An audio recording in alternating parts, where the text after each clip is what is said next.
The Quran says in Surah Isra, chapter number 17, verse number 32, that come not close to adultery, for it is an evil opening other roads to evil. So if you abstain from adultery, you are submitting a will to Almighty God.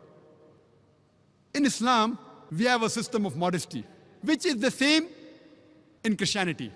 Quran says in Surah Nur, chapter number 24, verse number 30, say to the believing man that he should lower his gaze and guard his modesty. Whenever a man looks at any woman, and if any brazen thought, any unashamed thought comes in his mind, he should lower his gaze.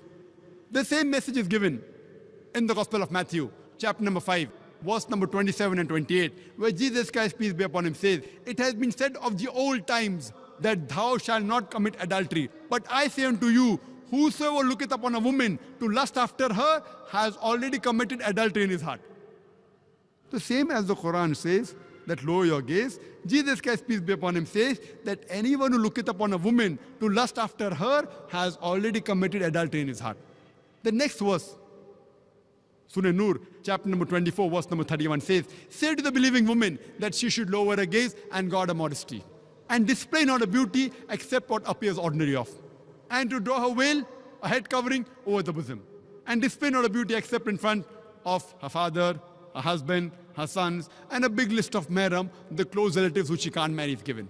There are basically 6 criteria for hijab given in the Quran and the Sahih Hadith. The first is the extent, which differs between the man and the woman. For the man, it's from the navel to the knee. For the woman, the complete body should be covered. The only part that can be seen are the face and hands up to the wrist. The remaining 5 criteria are the same for the man and the woman. The second is, the clothes they wear, it should be loose. It should not be tight-fitting. It should not reveal the figure. Third, the clothes should not be transparent. Fourth, it should not be so glamorous so that it attracts the opposite sex. Fifth, it should not resemble that of the opposite sex. And sixth, it should not resemble that of the unbelievers. These are basically the 6 criteria for hijab given in the Quran and the Sahih Hadith. And if you read the Bible too has similar criteria of modesty.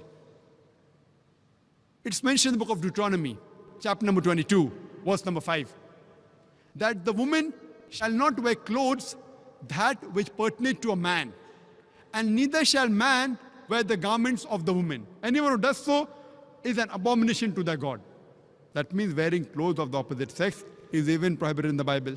It's mentioned in the 1 Timothy, chapter number 2, verse number 9, that the woman should be dressed up with modesty and shamefacedness and with sobriety. They should not have braided hair or should not wear gold or pearls or costly array. And it's mentioned in the 1 Corinthians, chapter number 11, verse number 5 to 6, that the woman that prophesies or prays with a head uncovered, a head should be shaved off. The Bible in the 1 Corinthians, chapter number 11, verse number 5 to 6, says that the woman who does not cover her head when she is praying to the God, a head should be shaved off.